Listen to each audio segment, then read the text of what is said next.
Capítulo 35, donde se da fin a la novela del curioso impertinente. Poco más quedaba por leer de la novela, cuando del camaranchón donde reposaba Don Quijote salió Sancho Panza todo alborotado, diciendo a voces: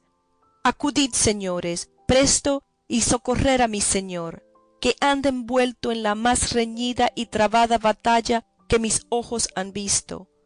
Vive Dios, que ha dado una cuchillada al gigante enemigo de la señora princesa Micomicona, que le ha tajado la cabeza cercen a cerce, como si fuera un nabo». «¿Qué decís, hermano?», dijo el cura, dejando de leer lo que de la novela quedaba. «¿Estáis en vos, Sancho? ¿Cómo diablos puede ser eso que decís, estando el gigante 2000 leguas de aquí?» En esto oyeron un gran ruido en el aposento, y que de Don Quijote decía a voces: «Tente, ladrón, malandrín, follón, que aquí te tengo, y no te ha de valer tu cimitarra». Y parecía que daba grandes cuchilladas por las paredes, y dijo Sancho: «No tienen que pararse a escuchar, sino entren a despartir la pelea, o ayudar a mi amo, aunque ya no será menester, porque sin duda alguna el gigante está ya muerto, y dando cuenta a Dios de su pasada y mala vida, que yo vi correr la sangre por el suelo, y la cabeza cortada y caída a un lado, que es tamaña como un gran cuero de vino». «Que me maten», dijo a esta sazón el ventero, «si Don Quijote o don Diablo no ha dado alguna cuchillada en alguno de los cueros de vino tinto que a su cabecera estaban llenos, y el vino derramado debe de ser lo que le parece sangre a este buen hombre». Y con esto entró en el aposento, y todos tras él, y hallaron a Don Quijote en el más extraño traje del mundo. Estaba en camisa, la cual no era tan cumplida que por delante le acabase de cubrir los muslos, y por detrás tenía 6 dedos menos. Las piernas eran muy largas y flacas, llenas de vello y no nada limpias. Tenía en la cabeza un bonetillo colorado, grasiento, que era del ventero. En el brazo izquierdo tenía revuelta la manta de la cama, con quien tenía ojeriza Sancho, y él se sabía bien el porqué, y en la derecha desenvainada la espada, con la cual daba cuchilladas a todas partes, diciendo palabras como si verdaderamente estuviera peleando con algún gigante. Y es lo bueno que no tenía los ojos abiertos, porque estaba durmiendo y soñando que estaba en batalla con el gigante, que fue tan intensa la imaginación de la aventura que iba a fenecer, que le hizo soñar que ya había llegado al reino de Micomicón, y que ya estaba en la pelea con su enemigo, y había dado tantas cuchilladas en los cueros, creyendo que las daba en el gigante, que todo el aposento estaba lleno de vino, lo cual visto por el ventero tomó tanto enojo que arremetió con Don Quijote, y a puño cerrado le comenzó a dar tantos golpes que si Cardenio y el cura no se le quitaran, él acabara la guerra del gigante.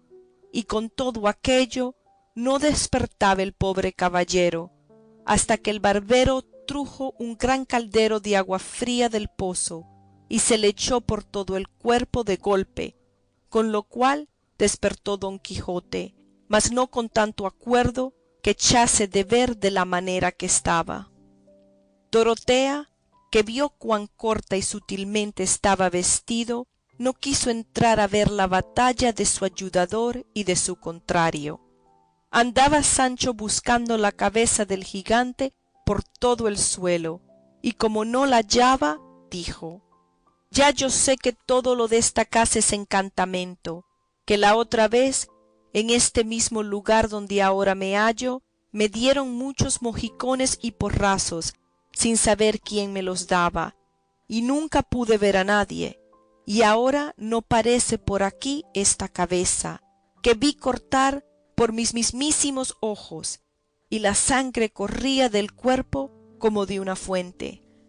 «¿Qué sangre ni qué fuente dices, enemigo de Dios y de sus santos?», dijo el ventero. ¿no ves, ladrón, que la sangre y la fuente no es otra cosa que estos cueros que aquí están horadados y el vino tinto que nada en este aposento, que nadando vea yo el alma en los infiernos de quien los horadó?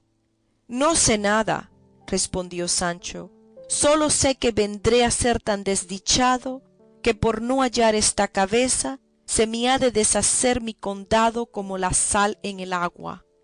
Y estaba peor Sancho despierto que su amo durmiendo.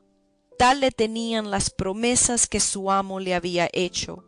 El ventero se desesperaba de ver la flema del escudero y el maleficio del señor, y juraba que no había de ser como la vez pasada, que se le fueron sin pagar, y que ahora no le habían de valer los privilegios de su caballería para dejar de pagar lo uno y lo otro, aun hasta lo que pudiesen costar las botanas que se habían de echar a los rotos cueros. Tenía el cura de las manos a don Quijote, el cual, creyendo que ya había acabado la aventura y que se hallaba delante de la princesa Micomicona, se hincó de rodillas delante del cura, diciendo: bien puede la vuestra grandeza, alta y fermosa señora, vivir de hoy más segura que le pueda hacer mal esta malnacida criatura, y yo también de hoy más soy quito de la palabra que os di, pues con el ayuda del alto Dios y con el favor de aquella por quien yo vivo y respiro, también la he cumplido. ¿No lo dije yo? Dijo oyendo esto Sancho. Sí que no estaba yo borracho. Mirad si tiene puesto ya en sal mi amo al gigante.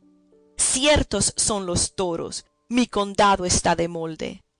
¿Quién no había de reír con los disparates de los dos, amo y mozo? Todos reían, sino el ventero, que se daba a Satanás. Pero en fin, tanto hicieron el barbero, Cardenio y el cura, que con no poco trabajo dieron con don Quijote en la cama, el cual se quedó dormido con muestras de grandísimo cansancio. Dejáronle dormir y saliéronse al portal de la venta a consolar a Sancho Panza de no haber hallado la cabeza del gigante, aunque más tuvieron que hacer en aplacar al ventero, que estaba desesperado por la repentina muerte de sus cueros, y la ventera decía en voz y en grito: en mal punto y en hora menguada entró en mi casa este caballero andante, que nunca mis ojos lo hubieran visto, que tan caro me cuesta. La vez pasada se fue con el costo de una noche, de cena, cama, paja y cebada, para él y para su escudero, y un rocín y un jumento, diciendo que era caballero aventurero, que mala ventura le dé Dios a él y a cuantos aventureros hay en el mundo, y que por esto no estaba obligado a pagar nada, que así estaba escrito en los aranceles de la caballería andantesca, y ahora por su respeto vino este otro señor y me llevó mi cola, y hámela vuelto con más de 2 cuartillos de daño, toda pelada, que no puede servir para lo que la quiere mi marido, y por fin y remate de todo, romperme mis cueros y derramarme mi vino, que derramada le vea yo su sangre,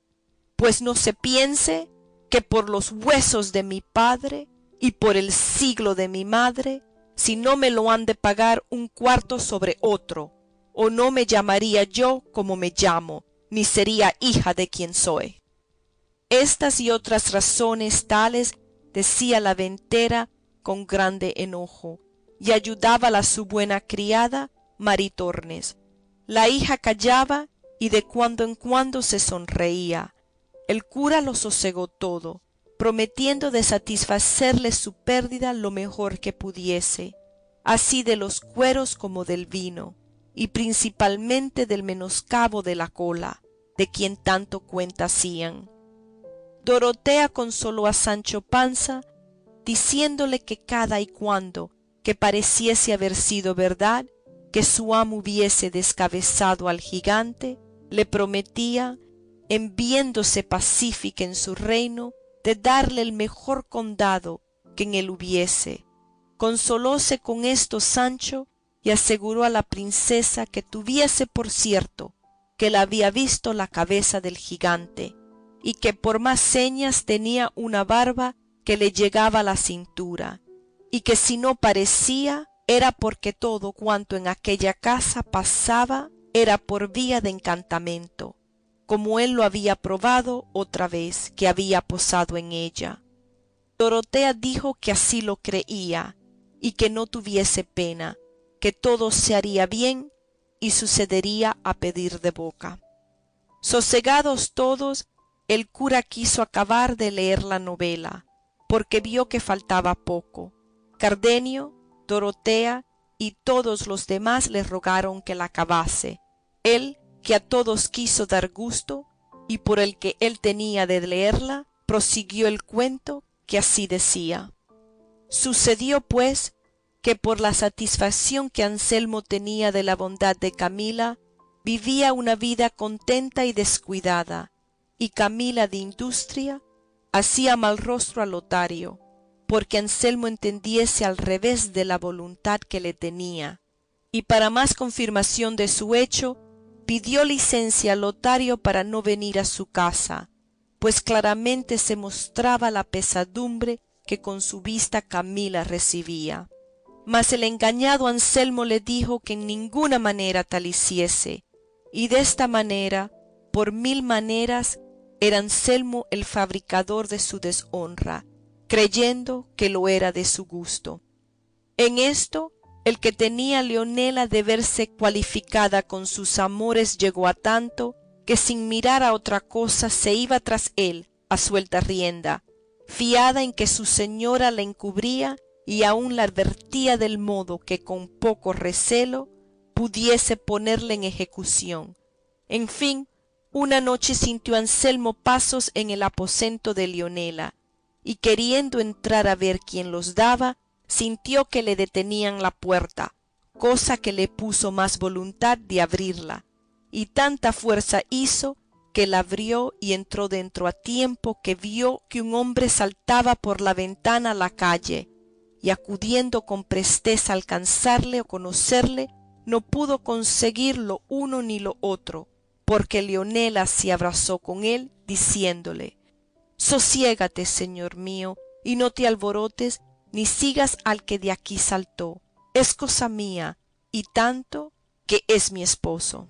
No lo quiso creer Anselmo, antes ciego de enojo, sacó la daga y quiso herir a Leonela, diciéndole que le dijese la verdad, sino que la mataría. Ella con el miedo, sin saber lo que se decía, le dijo: no me mates, señor, que yo te diré cosas de más importancia de las que puedes imaginar. Dilas luego, dijo Anselmo, si no, muerta eres.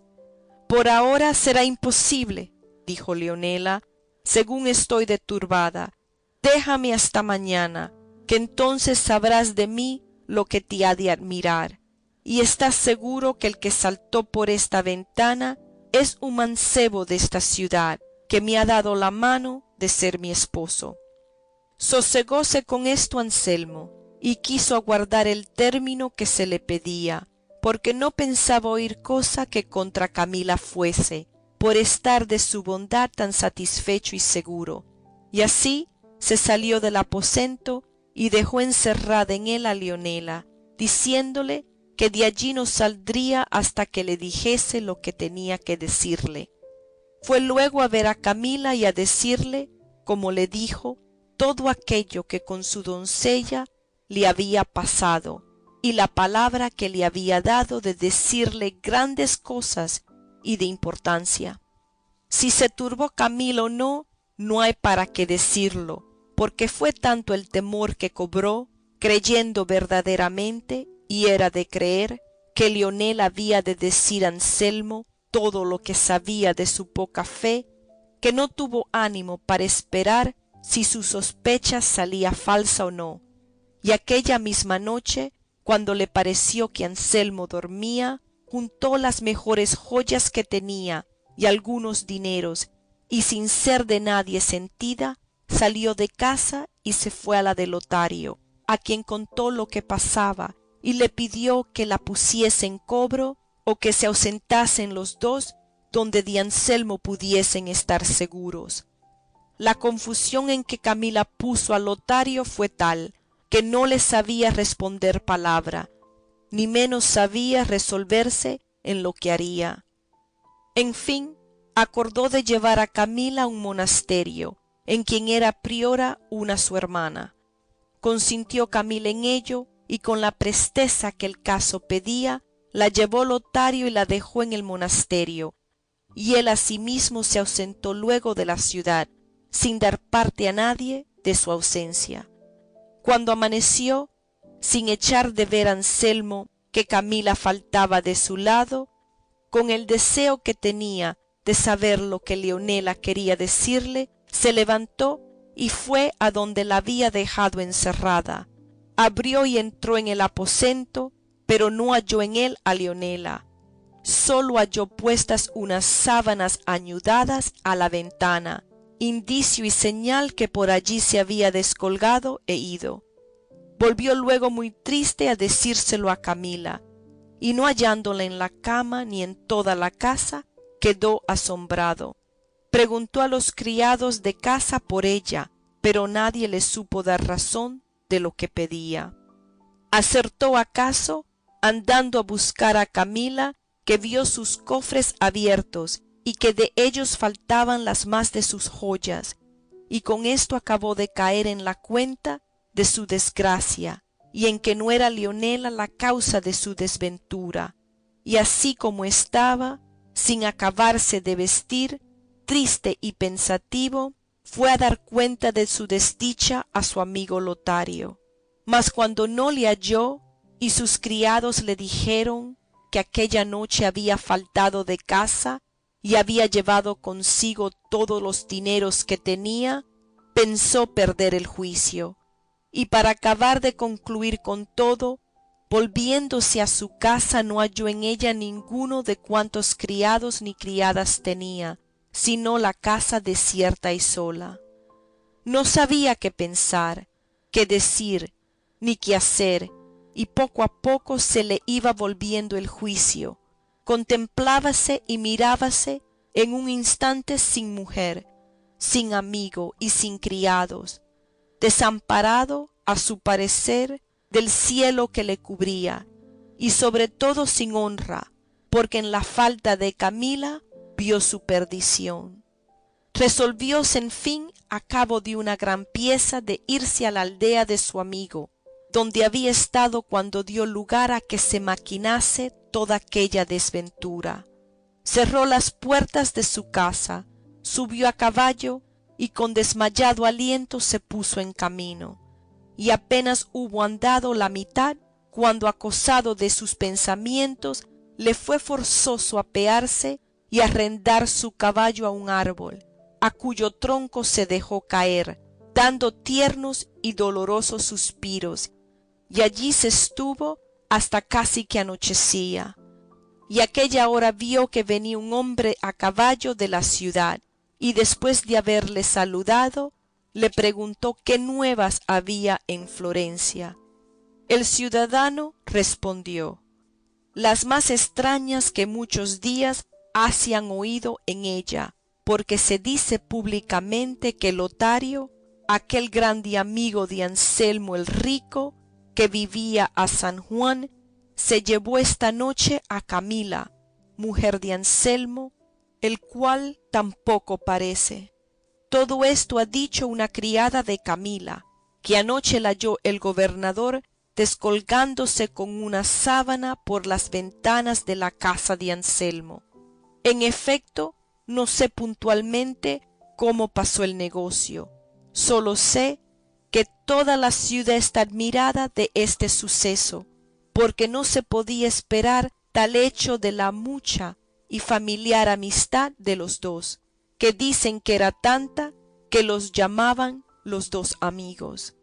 ¿Sábese por ventura, dijo Anselmo, el camino que llevan Lotario y Camila? Ni por pienso, dijo el ciudadano, puesto que el gobernador ha usado de mucha diligencia en buscarlos. ¿A Dios vais, señor?, dijo Anselmo. Con él quedéis, respondió el ciudadano, y fuese. Con tan desdichadas nuevas, casi llegó a términos Anselmo, no sólo de perder el juicio, sino de acabar la vida. Levantóse como pudo y llegó a casa de su amigo, que aún no sabía su desgracia, mas como le vio llegar amarillo, consumido y seco, entendió que de algún grave mal venía fatigado. Pidió luego Anselmo que le acostasen y que le diesen aderezo de escribir. Hízose así,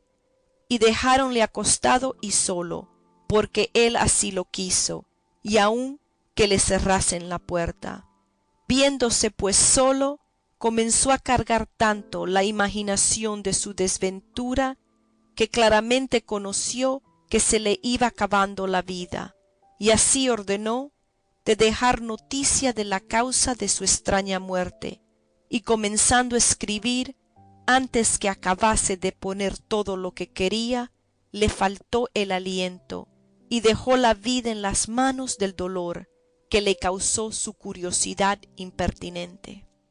Viendo el señor de casa que era ya tarde y que Anselmo no llamaba, acordó de entrar a saber si pasaba adelante su indisposición, y hallóle tendido boca abajo, la mitad del cuerpo en la cama y la otra mitad sobre el bufete, sobre el cual estaba con el papel escrito y abierto, y él tenía aún la pluma en la mano. Llegóse el huésped a él, hubiéndole llamado primero, y trabándole por la mano, viendo que no le respondía y hallándole frío, vio que estaba muerto. Admiróse y congojóse en gran manera, y llamó a la gente de casa para que viesen la desgracia Anselmo sucedida, y finalmente leyó el papel, que conoció que de su misma mano estaba escrito, el cual contenía estas razones: un necio e impertinente deseo me quitó la vida. Si las nuevas de mi muerte llegaren a los oídos de Camila, sepa que yo la perdono, porque no estaba ella obligada a hacer milagros, ni yo tenía necesidad de querer que ella los hiciese, y pues yo fui el fabricador de mi deshonra, no hay para qué. Hasta aquí escribió Anselmo, por donde se echó de ver que en aquel punto, sin poder acabar la razón, se le acabó la vida. Otro día dio aviso su amigo a los parientes de Anselmo de su muerte, los cuales ya sabían su desgracia, y el monasterio donde Camila estaba, casi en el término de acompañar a su esposo en aquel forzoso viaje, no por las nuevas del muerto esposo, mas por las que supo del ausente amigo. Dícese que, aunque se vio viuda, no quiso salir del monasterio, ni menos hacer profesión de monja, hasta que no de allí a muchos días le vinieron nuevas que Lotario había muerto en una batalla que en aquel tiempo dio Monsieur de Lautrec al gran capitán Gonzalo Fernández de Córdoba en el reino de Nápoles, donde había ido a parar el tarde arrepentido amigo, lo cual sabido por Camila, hizo profesión y acabó en breves días la vida a las rigurosas manos de tristezas y melancolías. Este fue el fin que tuvieron todos, nacido de un tan desatinado principio. Bien, dijo el cura, me parece esta novela, pero no me puedo persuadir que esto sea verdad, y si es fingido, fingió mal el autor, porque no se puede imaginar que haya marido tan necio, que quiera hacer tan costosa experiencia como Anselmo. Si este caso se pusiera entre un galán y una dama, pudiérase llevar, pero entre marido y mujer algo tiene del imposible, y en lo que toca al modo de contarle, no me descontenta. Fin del capítulo 35. Primera parte del ingenioso hidalgo Don Quijote de la Mancha, por Miguel de Cervantes Saavedra. Capítulo 36, que trata de la brava y descomunal batalla que Don Quijote tuvo con unos cueros de vino tinto, con otros raros sucesos que en la venta le sucedieron. Estando en esto, el ventero, que estaba a la puerta de la venta, dijo: Esta que viene es una hermosa tropa de huéspedes. Si ellos paran aquí, galdeamos tenemos. ¿Qué gente es? Dijo Cardenio. 4 hombres, respondió el ventero. Vienen a caballo, a la jineta, con lanzas y adargas, y todos con antifaces negros, y junto con ellos viene una mujer vestida de blanco, en un sillón, ansimesmo cubierto el rostro, y otros 2 mozos de a pie. ¿Vienen muy cerca? Preguntó el cura. Tan cerca, respondió el ventero, que ya llegan. Oyendo esto Dorotea se cubrió el rostro, y Cardenio se entró en el aposento de Don Quijote, y casi no habían tenido lugar para esto, cuando entraron en la venta todos los que el ventero había dicho, y apeándose los 4 de a caballo, que de muy gentil talle y disposición eran, fueron a apear a la mujer que en el sillón venía, y tomándola uno dellos en sus brazos, le sentó en una silla que estaba a la entrada del aposento, donde Cardenio se había escondido. En todo este tiempo, ni ella ni ellos se habían quitado los antifaces, ni hablado palabra alguna, solo que, al sentarse la mujer en la silla, dio un profundo suspiro y dejó caer los brazos, como persona enferma y desmayada. Los mozos de a pie llevaron los caballos a la caballeriza. Viendo esto el cura, deseoso de saber qué gente era aquella, que con tal traje y tal silencio estaba, se fue donde estaban los mozos, y a uno dellos le preguntó lo que ya deseaba, el cual le respondió: Pardiez, señor, yo no sabré deciros qué gente sea esta. Sólo sé que muestra ser muy principal, especialmente aquel llegó a tomar en sus brazos a aquella señora que habéis visto, y esto dígolo porque todos los demás le tienen respeto, y no se hace otra cosa más de la que él ordena y manda. ¿Y la señora? ¿Quién es? Preguntó el cura. Tampoco sabré decir eso, respondió el mozo, porque en todo el camino no la he visto el rostro. Suspirar sí le ha oído muchas veces, y dar unos gemidos que parece que con cada uno dellos quiere dar el alma, y no es de maravillar que no sepamos más de lo que habemos dicho, porque mi compañero y yo no ha más de 2 días que los acompañamos, porque, habiéndolos encontrado en el camino, nos rogaron y persuadieron que viniésemos con ellos hasta el Andalucía, ofreciéndose a pagárnoslo muy bien. ¿Y habéis oído nombrar a alguno de ellos? Preguntó el cura. No, por cierto, respondió el mozo, porque todos caminan con tanto silencio que es maravilla, porque no se oye entre ellos otra cosa que los suspiros y sollozos de la pobre señora, que nos mueven a lástima. Y sin duda tenemos creído que ella va forzada donde quiera que va, y según se puede colegir por su hábito, ella es monja, o va a serlo, que es lo más cierto, y quizá porque no le debe de nacer de voluntad el monjío, va triste, como parece.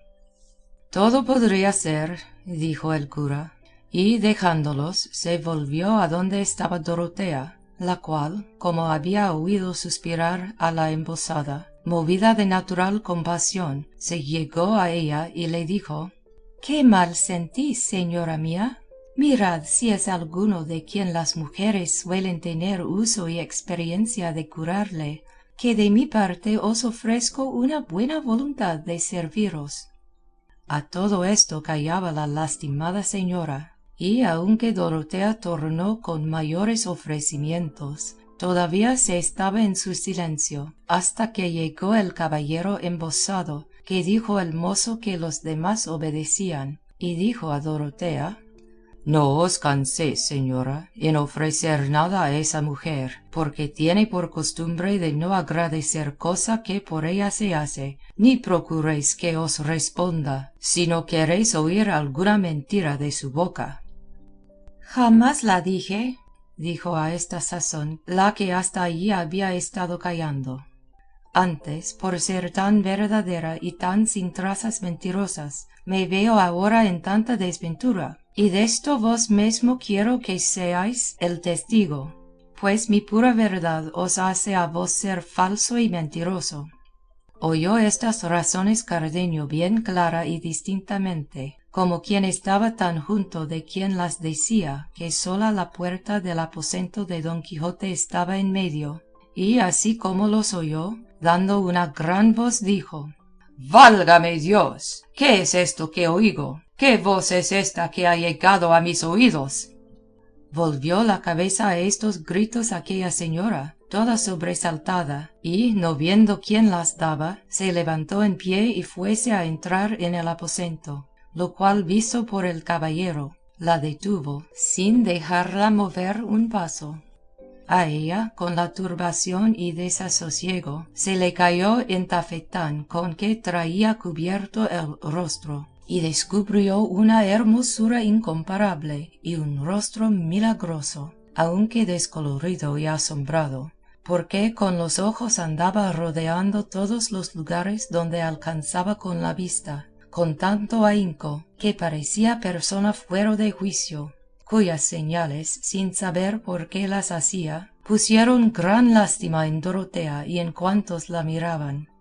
Teníala el caballero fuertemente asida por las espaldas, y por estar tan ocupado en tenerla, no pudo acudir a alzarse el embozo, que se le caía, como, en efecto, se le cayó del todo, y alzando los ojos Dorotea, que abrazada con la señora estaba, vio que el que abrazada ansimesmo la tenía era su esposo don Fernando, y apenas le hubo conocido, cuando, arrojando de lo íntimo de sus entrañas un luengo y tristísimo «¡Ay!», se dejó caer de espaldas desmayada, y no hallarse allí junto el barbero, que la recogió en los brazos, ella diera consigo en el suelo.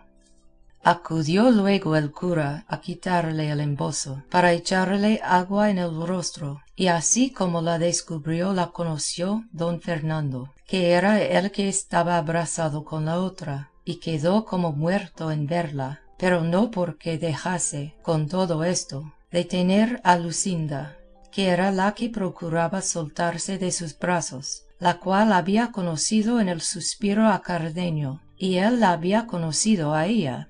Oyó asimesmo Cardenio el «ay» que dio Dorotea cuando se cayó desmayada, y creyendo que era su Luscinda, salió de aposento despavorido, y lo primero que vio fue a don Fernando, que tenía abrazada a Luscinda. También don Fernando conoció luego a Cardenio, y todos tres, Luscinda, Cardenio y Dorotea, quedaron mudos y suspensos, casi sin saber lo que les había acontecido. Callaban todos y mirábanse todos, Dorotea a don Fernando a Cardenio, Cardenio a Luscinda y Luscinda a Cardenio.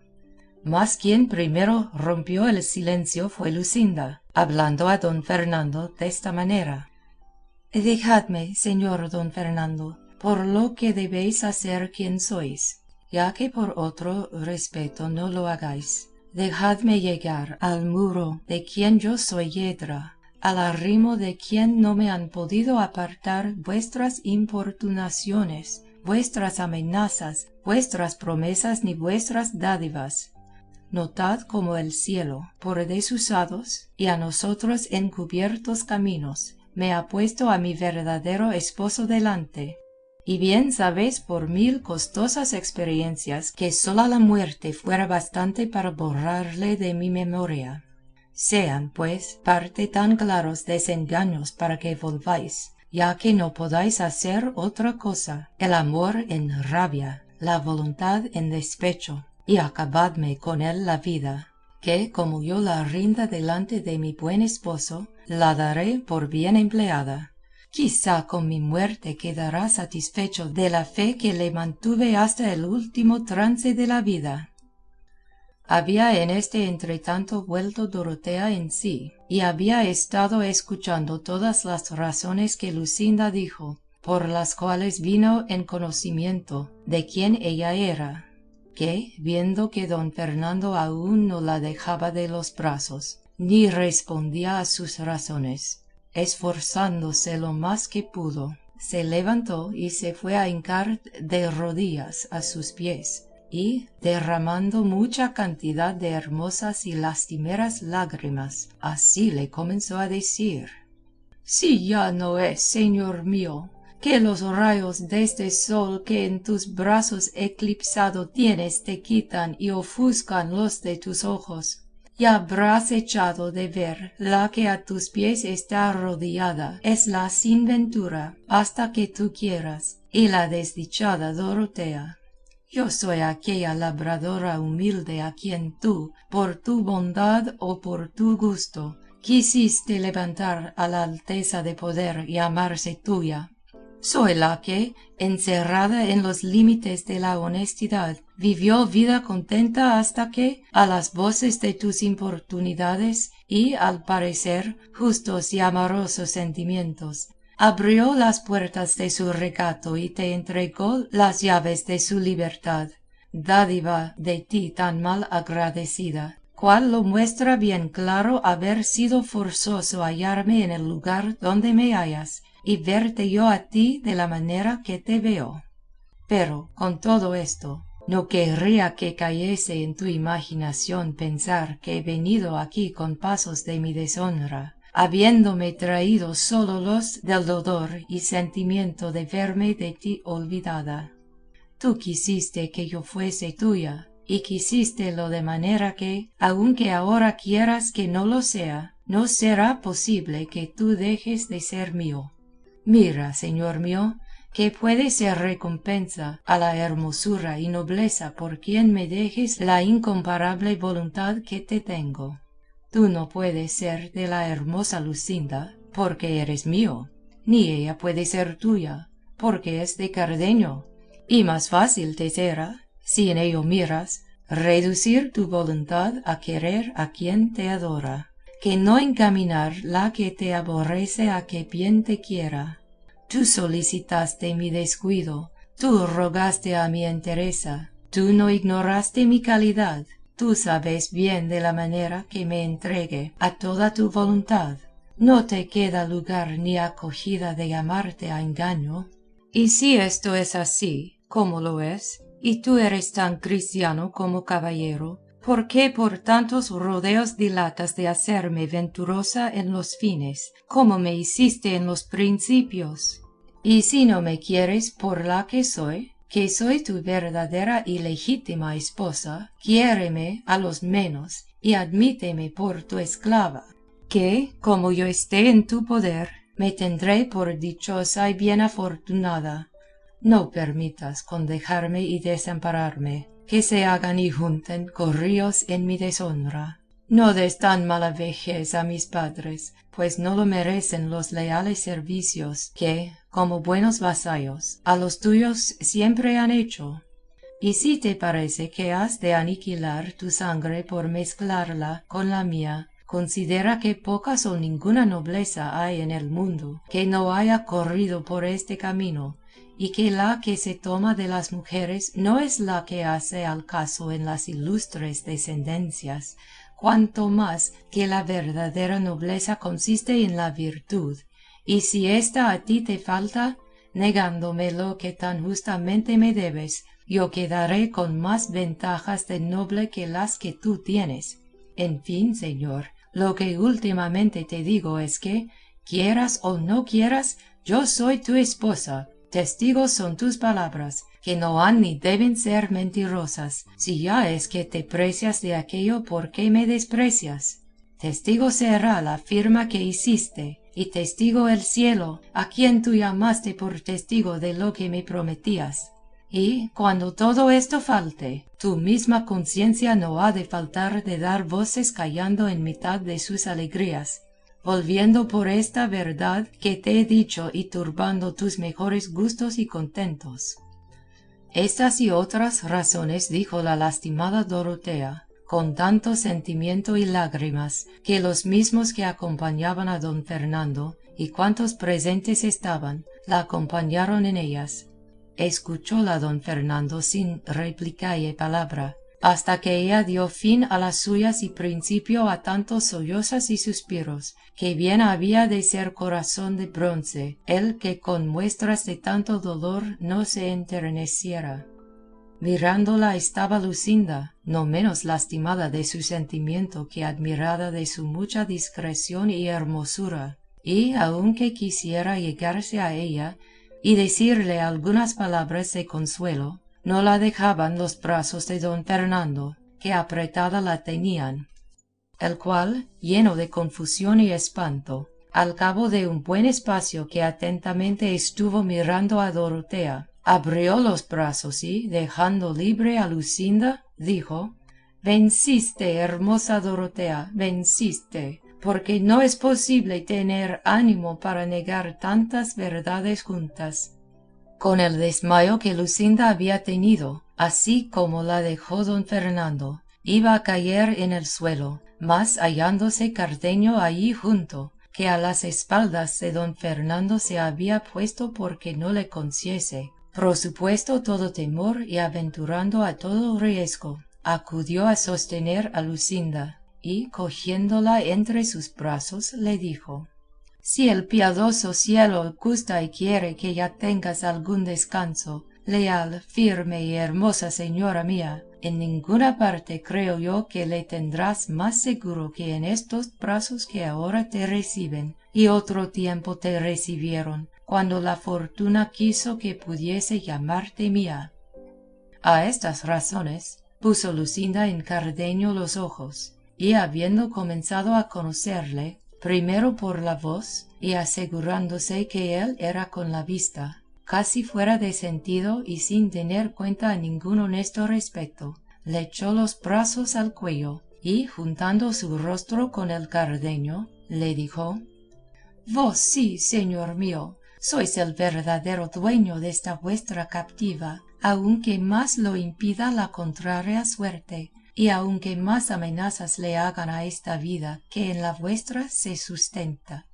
Extraño espectáculo fue este para don Fernando y para todos los circunstantes, admirándose de tan no visto suceso.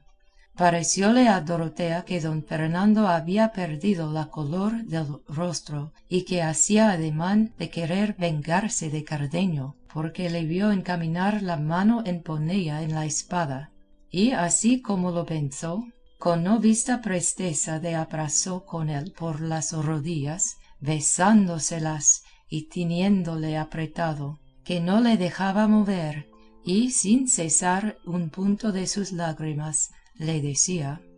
«¿Qué es lo que piensas hacer, único refugio mío, en este tan empezado trance? Tú tienes a tus pies a tu esposa, y la que quieres que lo sea está en los brazos de su marido. Mira si te estará bien o te será posible deshacer lo que el cielo ha hecho, o si te convendrá querer levantar a igualar a ti mismo, a la que, pospuesto todo inconveniente, confirmada en su verdad y firmeza, delante de tus ojos tiene los suyos, bañados de licor amoroso el rostro y pecho de su verdadero esposo. Por quien Dios es te ruego, y por quien tú eres te suplico, que este tan notorio desengaño no sólo no acreciente tu ira, sino que la mengüe en tal manera, que con quietud y sosiego permitas que estos dos amantes le tengan, sin impedimento tuyo, todo el tiempo que el cielo quisiere concedérsele. Y en esto mostrarás la generosidad de tu ilustre y noble pecho, y verá el mundo que tiene contigo más fuerza la razón que el apetito». En tanto que esto decía Dorotea, aunque Cardenio tenía abrazada a Luscinda, no quitaba los ojos de don Fernando, con determinación de que, si le viese hacer algún movimiento en su perjuicio, procurar defenderse y ofender como mejor pudiese a todos aquellos que en su daño se mostrasen, aunque le costase la vida.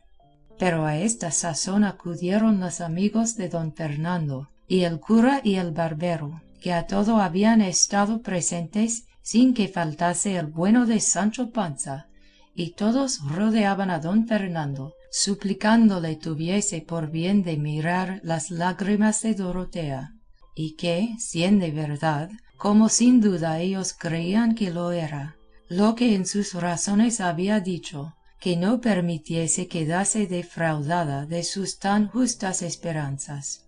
que considerase que, no acaso, como parecía, sino con particular providencia del cielo, se habían todos juntado en lugar donde menos ninguno pensaba, y que advirtiese, dijo el cura, que sola la muerte podía apartar a Luscinda de Cardenio, y aunque los dividiesen filos de alguna espada, ellos tendrían por felicísima su muerte, y que en los lazos irremediables era suma cordura, forzándose y venciéndose a sí mismo, mostrar un generoso pecho, permitiendo que por sola su voluntad los dos gozasen el bien que el cielo ya les había concedido, que pusiese los ojos ansimesmo en la beldad de Dorotea, y vería que pocas o ninguna se le podían igualar, cuanto más hacerle ventaja, y que juntase a su hermosura su humildad y el extremo del amor que le tenía,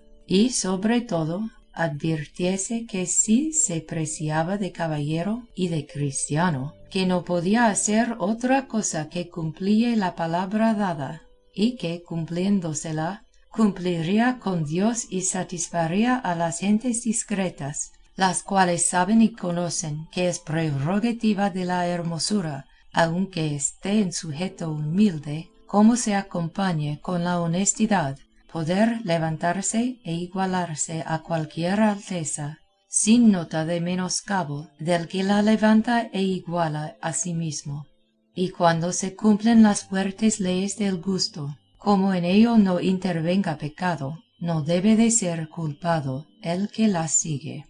En efecto, a estas razones añadieron todas otras, tales y tantas, que el valeroso pecho de don Fernando, en fin, como alimentado con su ilustre sangre, se ablandó y se dejó vencer de la verdad, que él no pudiera negar aunque quisiera, y la señal que dio de haberse rendido y entregado al buen parecer que se le había propuesto fue abajarse y abrazar a Dorotea, diciéndole: levantaos, señora mía, que no es justo que esté arrodillada a mis pies la que yo tengo en mi alma, y si hasta aquí no he dado muestras de lo que digo, quizá ha sido por orden del cielo, para que, viendo yo en vos la fe que con me amáis, os sepa estimar en lo que merecéis. Lo que os ruego es que no me reprehendáis mi mal término y mi mucho descuido, pues la misma ocasión y fuerza que me movió para aceptarlos por mía, esa misma me impelió para procurar no ser vuestro. Y que esto sea verdad, volved y mirad los ojos de la ya contenta Luscinda, y en ellos hallaréis disculpa de todos mis yerros, y pues ella halló y alcanzó lo que deseaba, y yo he hallado en vos lo que me cumple, viva ella segura y contenta luengos y felices años con su Cardenio, que yo rogaré al cielo que me los deje vivir con mi Dorotea. Y diciendo esto, la tornó a abrazar y a juntar su rostro con el suyo, con tan tierno sentimiento, que le fue necesario tener gran cuenta con que las lágrimas no acabasen de dar indubitables señas de su amor y arrepentimiento. No lo hicieron así las de Luscinda y Cardenio, y aun las de casi todos los que ahí presentes estaban, porque comenzaron a derramar tantas, los unos de contento propio y los otros del ajeno, que no parecía sino que algún grave y mal caso a todos había sucedido. Hasta Sancho Panza lloraba, aunque después dijo que no lloraba él sino por ver que Dorotea no era, como él pensaba, la reina micomicona, de quien él tantas mercedes esperaba. Duró algún espacio, junto con el llanto, la admiración en todos, y luego Cardenio y Luscinda se fueron a poner de rodillas ante don Fernando, dándole gracias de la merced que les había hecho con tan corteses razones, que don Fernando no sabía qué responderles, y así los levantó y abrazó con muestras de mucho amor y de mucha cortesía. Preguntó luego a Dorotea le dijese cómo había venido a aquel lugar tan lejos del suyo. Ella, con breves y discretas razones, contó todo lo que antes había contado a Cardenio, de lo cual gustó tanto don Fernando y los que con él venían, que quisieran que durara el cuento más tiempo, tanta era la gracia con que Dorotea contaba sus desventuras. Y así como hubo acabado, dijo don Fernando lo que en la ciudad le había acontecido después que halló el papel en el seno de Luscinda, donde declaraba ser esposa de Cardenio y no poderlo ser suya. Dijo que la quiso matar, y lo hiciera si de sus padres no fuera impedido, y que así se salió de su casa, despechado y corrido, con determinación de vengarse con más comodidad, y que otro día supo cómo Luscinda había faltado de casa de sus padres, sin que nadie supiese decir dónde se había ido, y que, en resolución, al cabo de algunos meses vino a saber cómo estaba en un monesterio, con voluntad de quedarse en él toda la vida, si no la pudiese pasar con Cardenio, y que, así como lo supo, escogiendo para su compañía aquellos 3 caballeros, vino al lugar donde estaba, a la cual no había querido hablar, temeroso que, en sabiendo que él estaba allí, había de haber más guarda en el monesterio. Y así, aguardando un día a que la portería estuviese abierta, dejó a los 2 a la guarda de la puerta, y él con otro habían entrado en el monesterio buscando a Luscinda, la cual hallaron en el claustro hablando con una monja, y arrebatándola, sin darle lugar a otra cosa, se habían venido con ella a un lugar donde se acomodaron de aquello que hubieron menester para traella, todo lo cual habían podido hacer bien a su salvo, por estar el monesterio en el campo, buen trecho fuera del pueblo. Dijo que, así como Luscinda se vio en su poder, perdió todos los sentidos, y que, después de vuelta en sí, no había hecho otra cosa sino llorar y suspirar, sin hablar palabra alguna, y que así, acompañados de silencio y de lágrimas, habían llegado a aquella venta, que para él era haber llegado al cielo, donde se rematan y tienen fin todas las desventuras de la tierra. Fin de capítulo 36.